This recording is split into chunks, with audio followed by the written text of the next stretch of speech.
అణగారిన బతుకుల్లో జ్యోతిబా పూలే 200వ జయంతి. సామాజిక సంస్కర్త, ఉద్యమకారుడు అయిన జ్యోతిరావు పూలే మహారాష్ట్రలోని సతారా జిల్లాలో ఖడ్గున్ అనే గ్రామంలో 1827 ఏప్రిల్ 11న జన్మించాడు. తల్లి చిమానా పూలే, తండ్రి గోవిందరావు పూలే. 7 సంవత్సరాల వయసులో జ్యోతిరావు పూలే ఒక మరాఠీ పాఠశాలలో చేరి ప్రాథమిక విద్యను పూర్తి చేశాడు.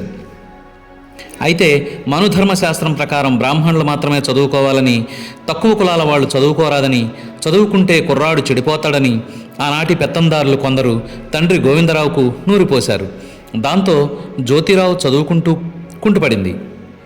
అతి తక్కువ కాలం పాఠశాలకు వెళ్ళినప్పటికీ పూలేకు పుస్తక పఠనంపై ఆసక్తి మాత్రం తగ్గలేదు. 13 ఏళ్ల ప్రాయంలో జ్యోతిరావుకు 9 సంవత్సరాల వయసున్న సావిత్రిబాయితో వివాహం జరిగింది.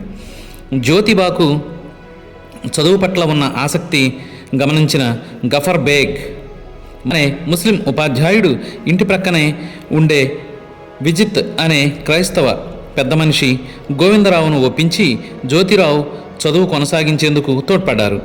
1841లో పూలేను పుణేలోని స్క్వాటిష్ మిషన్ స్కూల్లో చేర్పించారు. భిన్న కులాల వారు, భిన్న మతాల వారు కలిసి చదువుకోవడానికి ఆశ్రయం ఇచ్చిన ఆ మిషనరీ పాఠశాల విద్యార్థిగా ఉన్న సదాశివ భిల్లాల్ గోవింద్ అనే బ్రాహ్మణుడితో జ్యోతిబాకు స్నేహం కుదిరింది. ఆ స్నేహం తన జీవితాంతం కొనసాగింది. 1848లో బ్రాహ్మణ స్నేహితుడు తన వివాహానికి పూలేను ఆహ్వానించాడు.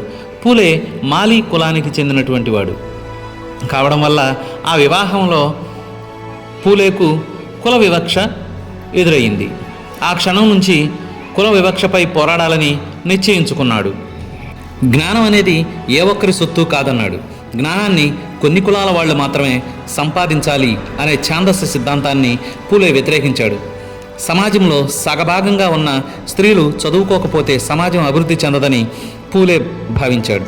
1848 ఆగస్టులో తొలిసారిగా బాలికల కోసం స్వయంగా ఒక ప్రత్యేక పాఠశాలను స్థాపించాడు. ఈ పాఠశాలలో అన్ని కులాల వాళ్లకు ప్రవేశం కల్పించడం వల్ల, అంటరాని వాళ్లకు కూడా బోధించవలసి రావడం వల్ల ఉపాధ్యాయులెవరూ ముందుకు రాలేదు. చివరకు తన భార్య సావిత్రిబాయిని పాఠాలు చెప్పడానికి పంపించాడు. తొలిసారి పాఠాలు చెప్పడానికి వెళుతున్న ఆమెను నాటి ఛాందసవాదులు అనేక రకాలుగా అవమానించారు. వాటిని సహనంతో భరించి బాలికలకు విద్య నేర్పించింది ఆమె. 1858లో శ్రామికుల కోసం రాత్రిబడిని స్థాపించాడు. వితంతు వివాహాల గురించి పూలే ప్రజల్లో చైతన్యం తీసుకువచ్చాడు. వారి కోసం సత్యశోధక సమాజంను స్థాపించి 1875 డిసెంబర్ 25న తొలి వితంతు వివాహం జరిపించాడు. వితంతువులైన గర్భిణీ స్త్రీలకు ఆశ్రయం కల్పించాడు. నాటి సమాజంలో వేళ్లూనుకున్న రుగ్మతలపై తన కళాన్ని ఝళిపించి అనేక రచనలు చేశాడు. 1853లో వితంతు మహిళల అనాథ శిశువుల కోసం సేవా సదనం అనే సంస్థను ప్రారంభించాడు. ఒక భారతీయుడు ఇలాంటి సంస్థను స్థాపించడం అని ఇదే తొలిసారి. 1888లో మద్యం దుకాణాలను మూసివేయాల్సిందిగా అప్పటి మున్సిపాలిటీ అధ్యక్షునికి ఉత్తరం రాశాడు. కులాధిపత్యం, మతాధిపత్యం, ఛాందస్య సంస్కృతిని నిరాకరించడం అనేవి పూలే పెట్టుకున్న ముఖ్య కర్తవ్యాలు. దుర్మార్గమైన కుల వ్యవస్థ సమూలంగా నిర్మూలన కావాలని ఆయన ఎంతగానో కోరుకున్నాడు.